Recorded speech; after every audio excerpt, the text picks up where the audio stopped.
Hello friends, welcome to smart GS academy. दोस्तों, आज की वीडियो में हम लोग पढ़ने वाले हैं भारत के प्रमुख जलप्रपात। आज के वीडियो में हम लोग जलप्रपात के बारे में पढ़ेंगे। तो चलिए शुरुआत करते हैं। सबसे पहले जानते हैं जलप्रपात होता क्या है, वाटरफॉल कहते किसे हैं। तो वह प्राकृतिक संरचना जहां नदी जलधारा अचानक ऊंचाई से गिरती है और भूगोल की भाषा में इसे निक पॉइंट कहते हैं। तो वह प्राकृतिक संरचना है जो वाटरफॉल है, जलप्रपात है, ये वह प्राकृतिक संरचना है जहाँ पर नदी की जो जलधारा होती है ना, अचानक ऊंचाई से नीचे गिरती है और भूगोल की भाषा में इसे निक पॉइंट कहते हैं, जहाँ नदी का ढाल तेजी से बदलता है।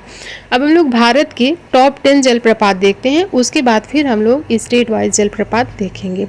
सबसे पहले है टॉप 10 में पहले नंबर पर है कुंचिकल जलप्रपात। ये भारत का सबसे ऊंचा जलप्रपात है जो कि कर्नाटक में स्थित है। इसकी ऊंचाई आप सिर्फ याद कर लीजिए 455 मीटर है, बाकी की ऊंचाई आपको याद करने की ज़रूरत नहीं है। इसकी ऊंचाई याद कर लीजिए क्योंकि ये भारत का सबसे ऊंचा जलप्रपात है, कुंचिकल जलप्रपात, और है कहाँ पर, कर्नाटक में है। इसके बाद दूसरे नंबर पर है बरही पानी जलप्रपात और यह भी कर्नाटक में स्थित है और ये भारत का दूसरा सबसे ऊंचा जलप्रपात है। इसकी ऊंचाई है 399 मीटर। तीसरे नंबर पर आता है लैंगस्यांग जलप्रपात और यह है मेघालय राज्य में। इसकी ऊंचाई है 337 मीटर की। चौथे नंबर पर है नोह कलिकाई जलप्रपात और यह भी मेघालय में स्थित है। इसकी ऊंचाई है 335 मीटर की। तो पहले नंबर पर और दूसरे नंबर पर है जो कौन कौन सा है, कुंचिकल और बरही पानी, ये दोनों ही कर्नाटक में हैं।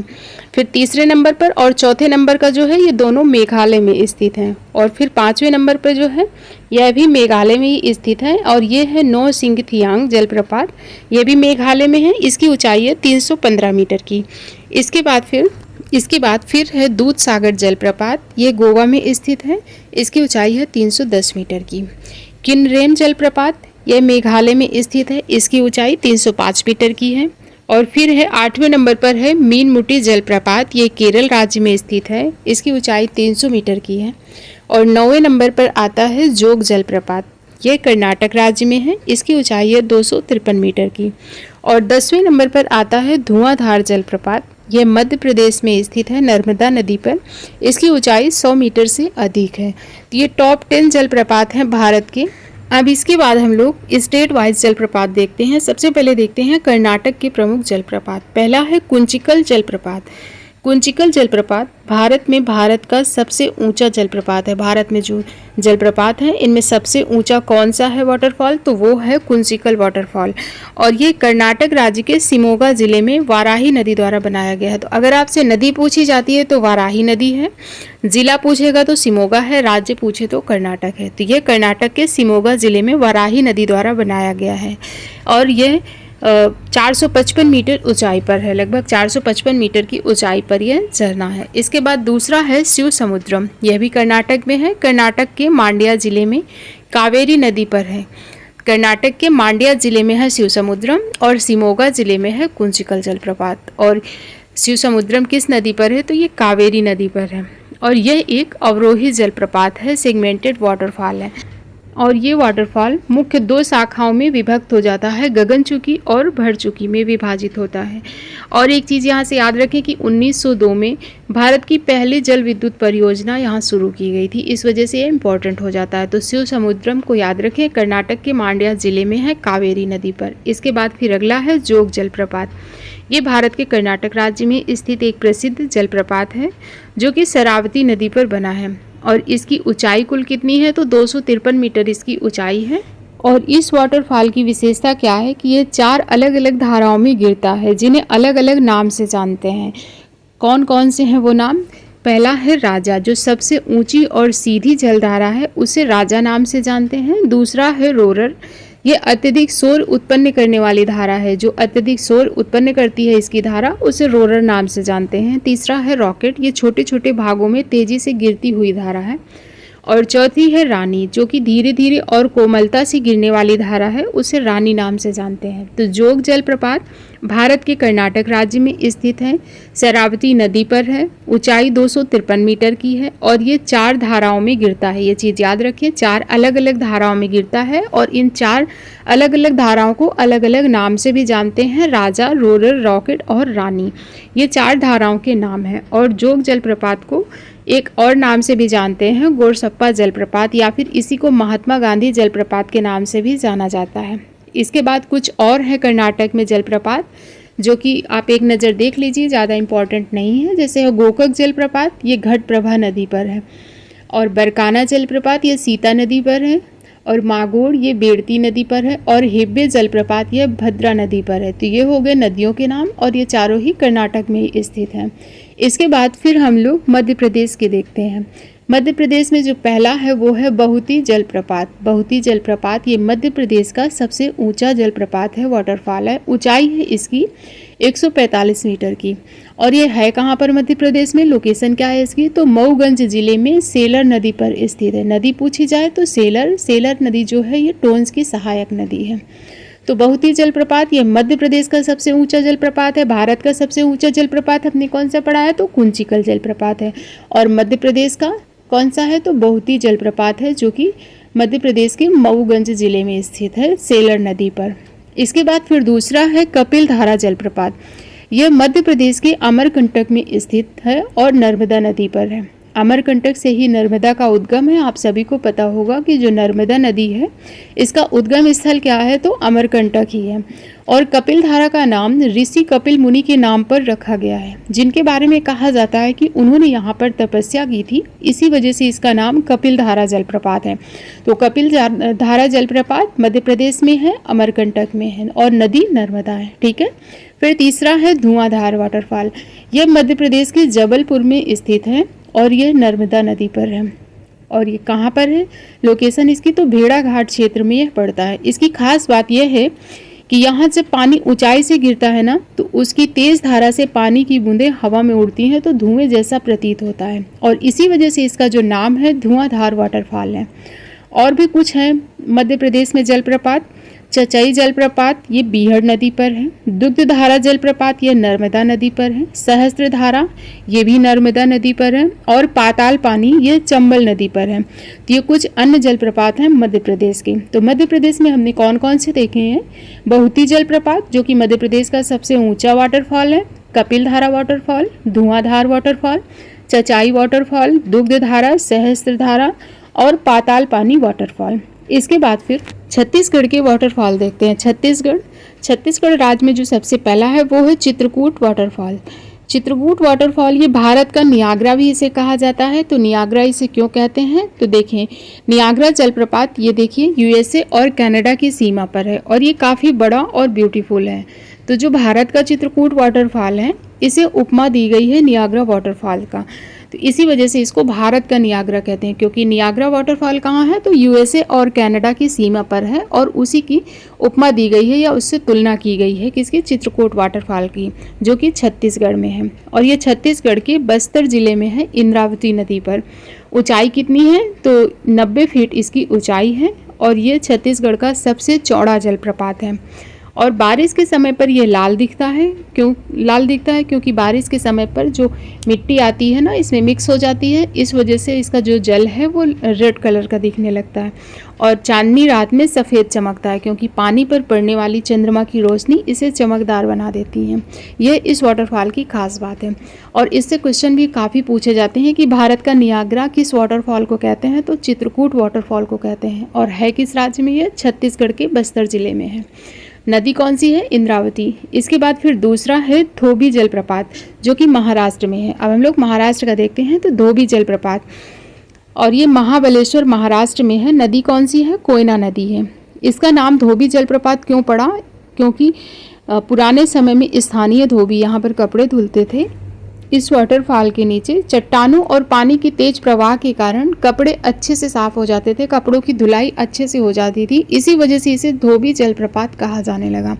तो धोबी वाटरफॉल कहाँ है, महाराष्ट्र में है। स्थान पूछता है तो महाबलेश्वर महाराष्ट्र, नदी पूछेगा तो कोयना नदी हो जाएगी। ठीक है, इसको आप याद कर सकते हैं कि कपड़ों में जब कोयला लग जाएगा तो क्या करेंगे, धोबी के पास ले जाएंगे। तो ऐसे आप रिलेट कर सकते हैं कि कोयना नदी पर है कौन सा, धोबी जलप्रपात। इसके बाद फिर गोवा और कर्नाटक की सीमा पर कौन सा है, वो है दूधसागर जलप्रपात। अगर आपसे सिर्फ एक राज्य देकर के पूछा जाए तो आप आंसर करेंगे गोवा। ठीक है, गोवा राज्य में मांडवी नदी पर स्थित है दूधसागर जलप्रपात। लेकिन जब सीमा पर पूछा जाएगा तो गोवा और कर्नाटक की सीमा करना है। गोवा और कर्नाटक की सीमा पर है ये दूधसागर जलप्रपात, नदी है मांडवी। और यह जलप्रपात भगवान महावीर अभयारण्य और मोल्यम राष्ट्रीय उद्यान में पड़ता है। और दूध सागर का अर्थ क्या होता है? हिंदी में इसका शाब्दिक अर्थ दूध का सागर। जब यहाँ जल गिरता है चट्टानों पर तो ऐसा प्रतीत होता है जैसे दूध गिरा हो, वाइट कलर का दिखता है जैसे दूध गिरा हो। तो इसी वजह से इसका जो नाम है दूध सागर जलप्रपात है। राज्य गोवा और कर्नाटक की सीमा नदी मांडवी। ठीक है, इसके बाद फिर हम लोग तमिलनाडु के देखते हैं। तमिलनाडु में जो पहला है वो है थालैयर या फिर थलियार भी बोलते हैं इसको, थलियार वाटरफॉल। और इसका एक अन्य नाम भी है, इसे रेड टेल जलप्रपात के नाम से भी जाना जाता है क्योंकि इसकी जो धारा है ना वो चूहे की पूंछ की तरीके दिखती है, आप देख भी सकते हैं। इसी वजह से इसे रेड टेल जलप्रपात कहते हैं। डिंडीगुल जिले में यह स्थित है जलप्रपात और मंजलार नदी पर स्थित है। मंजलार नदी जो कि वैगई की सहायक नदी है, जो दक्षिण भारत के तमिलनाडु राज्य में दक्षिण में बहती है, यानी तमिलनाडु राज्य के दक्षिण में बहने वाली ये एक नदी है। कौन सी? मंजलार नदी। और इसकी ऊंचाई कितनी है? तो ये 297 मीटर ऊंचा है थालियार जलप्रपात, और तमिलनाडु का सबसे ऊंचा जलप्रपात भी है ये थालियार जलप्रपात। ठीक है, और इस प्रपात का नाम जो है रेड टेल फॉल्स इसकी पतली और लंबी जलधारा की वजह से पड़ा है, जो कि चूहे की पूंछ की तरीके दिखती है। इसी वजह से इसको रेड टेल वाटरफॉल कहते हैं। इसके बाद दूसरा है कोर्टालम जलप्रपात। ये तमिलनाडु के तिरुनेलवेली जिले में पश्चिमी घाट की पहाड़ियों में स्थित एक वाटरफॉल है। इसे दक्षिण भारत का इस्पा भी कहा जाता है। इसे दक्षिण भारत का इस्पा क्यों कहा जाता है? क्योंकि इसकी जो धाराएं हैं विभिन्न औषधीय गुणों से युक्त मानी जाती हैं। इसी वजह से इसे दक्षिण भारत का इस्पा भी कहते हैं। दक्षिण भारत में स्थित है, इसी वजह से इसको दक्षिण भारत का इस्पा कहा जाता है। और इसके बाद फिर है पायकारा जलप्रपात। तमिलनाडु राज्य के नीलगिरी जिले में स्थित एक प्रसिद्ध वाटरफॉल है पायकारा जलप्रपात। पायकारा नदी पर स्थित है। पायकारा वाटरफॉल किस नदी पर है? पायकारा नदी पर ही स्थित है और नीलगिरी पहाड़ियों में ये बहने वाली महत्वपूर्ण नदी है। कौन सी? पायकारा नदी। तो याद रखें, पायकारा जलप्रपात तमिलनाडु राज्य में नीलगिरी जिला है और नदी है पायकारा। इसके बाद फिर केरल के प्रमुख जलप्रपात देखते हैं। पहला है अथिरापिल्ली जलप्रपात। ये केरल राज्य के त्रिशूर जिले में स्थित है। नदी कौन सी है? तो चलक्कुडी नदी है। चलक्कुडी नदी पर त्रिशूर जिले में है ये केरल में। अथिरापिल्ली झरना केरल का सबसे ऊंचा झरना है और इसे दक्षिण भारत का नियाग्रा नाम से भी जाना जाता है। तो जब आपसे भारत का नियाग्रा पूछा जाएगा तो वो हो जाएगा चित्रकूट वाटरफॉल, जो कि इंद्रावती नदी पर छत्तीसगढ़ के बस्तर जिले में स्थित है। और जब आपसे दक्षिण भारत का नियाग्रा पूछा जाएगा तो वहाँ आपका होगा आंसर अथिरापिल्ली, जो कि त्रिशूर जिले में स्थित है चलक्कुडी नदी पर। और आपने अगर देखा होगा बाहुबली मूवी तो उसकी शूटिंग इसी में हुई थी, इसी झरने पर। इसके बाद फिर दूसरा है मीनमुट्टी जलप्रपात। मीनमुट्टी जलप्रपात केरल के तिरुवनंतपुरम जिले में केरल की एक नदी है कल्लार नदी, उसी पर स्थित है मीनमुट्टी वाटरफॉल। तो ये हो गए केरल के वाटरफॉल। इसके बाद फिर हम लोग आंध्र प्रदेश के देखते हैं। आंध्र प्रदेश का वाटरफॉल है एथीपोथला वाटरफॉल। एथीपोथला वाटरफॉल आंध्र प्रदेश के पालनाडु जिले में स्थित एक खूबसूरत वाटरफॉल है। यह जलप्रपात चंद्रवंका नदी पर बना है, जो कि कृष्णा की सहायक नदी है। तो एथीपोथला वाटरफॉल किस नदी पर है? चंद्रवंका नदी पर है और चंद्रवंका कृष्णा की सहायक नदी है। कभी कभी ऐसा होता है कि सहायक, जैसे कि चंद्रवंका नदी ना देकर के आपसे कृष्णा नदी देकर भी पूछा जा सकता है। तो इस चीज़ को याद रखें कि जो चंद्रवंका नदी है वो कृष्णा की सहायक नदी है। और झरने द्वारा निर्मित तालाब में एक मगरमच्छ प्रजनन केंद्र भी है, यानी झरना जो नीचे गिरता है तो तालाब बना है उस जगह और उसमें एक मगरमच्छ प्रजनन केंद्र भी बनाया गया है। तो एथीपोथला से इतनी चीज़ें याद रखें कि आंध्र प्रदेश में है। नदी कौन सी है? चंद्रवंका नदी पर है। इसके बाद फिर हम लोग मेघालय के देखते हैं। पूर्वोत्तर भारत की तरफ चलते हैं। मेघालय, यहाँ पर जो पहला है वो है एलिफेंटा जलप्रपात और मेघालय की राजधानी शिलोंग के पास ये स्थित एक प्रसिद्ध वाटरफॉल है। इसकी जलधारा 3 स्तर में गिरती है, जो बहुत ही ब्यूटीफुल दिखता है। और ब्रिटिश काल में इस जलप्रपात के पास एक हाथी के आकार की चट्टान थी, जिसके कारण इसे एलिफेंट फॉल के नाम से जाना जाता है। तो इसका नाम एलिफेंटा फॉल्स क्यों पड़ा? क्योंकि ब्रिटिश काल में इसके पास एक हाथी के आकार की बड़ी सी चट्टान थी, जिसके कारण इसको जो नाम दिया गया एलिफेंटा फॉल्स नाम दिया गया। तो एलिफेंटा वाटरफॉल्स कहाँ है? मेघालय की राजधानी शिलोंग के पास है। फिर दूसरा है मेघालय का ही नोहकलिकाई जलप्रपात, यह भी मेघालय में है और यह जलप्रपात मेघालय के ईस्ट खासी हिल्स जिले में स्थित है और ये भारत का सबसे ऊंचा प्लंज वाटरफॉल है।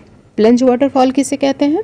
एकदम सीधा गिरने वाला जो जलप्रपात होता है ना, उसे प्लंज वाटरफॉल कहते हैं और ये भारत का सबसे ऊंचा प्लंज वाटरफॉल है। जब आपसे पूछा जाएगा कि भारत का सबसे ऊंचा वाटरफॉल कौन सा है, तो वहाँ पर आपका होगा आंसर कुंचिकल। लेकिन जब आपसे पूछा जाए कि भारत का सबसे ऊंचा प्लंज वाटरफॉल कौन सा है, तो वहाँ होगा नोहकलिकाई।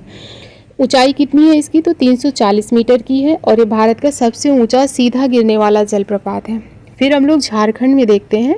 झारखंड में एक प्रमुख जलप्रपात है जिसका नाम है हुंडरू जलप्रपात। ये रांची जिले में स्थित है झारखंड में और नदी है स्वर्णरेखा। हुंडरू जलप्रपात से क्वेश्चन काफ़ी पूछा जाता है, किस नदी पर है? स्वर्णरेखा नदी पर है। झारखंड का यह सबसे ऊंचा वाटरफॉल है। फिर है उड़ीसा। उड़ीसा में है बरही पानी।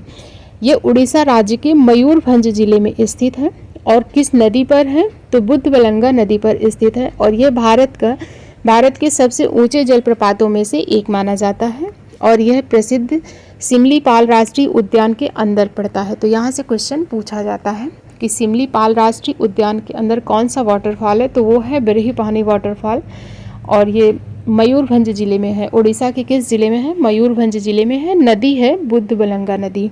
इसके बाद फिर है आंध्र प्रदेश और उड़ीसा की सीमा पर है एक वाटरफॉल जिसे कहते हैं दुदुमा वाटरफॉल। दुदुमा वाटरफॉल आंध्र प्रदेश और उड़ीसा की सीमा पर स्थित है और यह मच्छकुंड नदी पर है जो कि गोदावरी की सहायक नदी है। तो दुदुमा वाटरफॉल से आप लोग ये चीज़ याद रखें कि आंध्र प्रदेश और उड़ीसा की सीमा पर पड़ता है, मच्छकुंड नदी पर है और मच्छकुंड नदी गोदावरी की सहायक नदी है। इसके बाद फिर हम लोग राजस्थान के देखते हैं। राजस्थान में है एक चुलिया वाटरफॉल जो कि चंबल नदी पर है। चुलिया वाटरफॉल चंबल नदी पर बना है और राजस्थान के चित्तौड़गढ़ जिले में यह स्थित है। यह अपने अनूठे चट्टानी संरचनाओं और प्राकृतिक सुंदरता के लिए जाना जाता है। फिर दूसरा है राजस्थान में ही है भीमलत जलप्रपात। यह राजस्थान की बूंदी और चित्तौड़गढ़ शहरों के बीच में पड़ता है और यह मांगती नदी पर स्थित है। तो ये हो गए राजस्थान के चुलिया जलप्रपात और भीमलत जलप्रपात, दोनों ही कहाँ हैं? राजस्थान में है। इसके बाद फिर अरुणाचल प्रदेश में है जलप्रपात, कौन सा है? तो नूरा नांग जलप्रपात। इसे जंग जलप्रपात भी कहा जाता है और यह अरुणाचल प्रदेश के तवांग जिले में एक सुंदर वाटरफॉल है। यह अपनी खूबसूरती और शांत वातावरण के लिए काफ़ी प्रसिद्ध है। तो अरुणाचल प्रदेश में हमने देखा नूरा नांग वाटरफॉल और इसी के साथ हमने भारत के प्रमुख जलप्रपातों को कवर कर लिया है, पढ़ लिया है। और अब आपके लिए 2 क्वेश्चन हैं, इनके आंसर आपको देना है कमेंट बॉक्स में। पहला क्वेश्चन है भारत का सबसे ऊंचा जलप्रपात कौन सा है और दूसरा क्वेश्चन है धुआंधार जलप्रपात किस नदी पर बना है। ये दोनों क्वेश्चन के आंसर आपको कमेंट करने हैं और सेशन आपको कैसा लगा है कमेंट करके ज़रूर बताइए। सेशन अगर आपको पसंद आता है तो सेशन आप लाइक कर सकते हैं और चैनल को सब्सक्राइब कर सकते हैं। मिलते हैं नेक्स्ट वीडियो में। Thank you.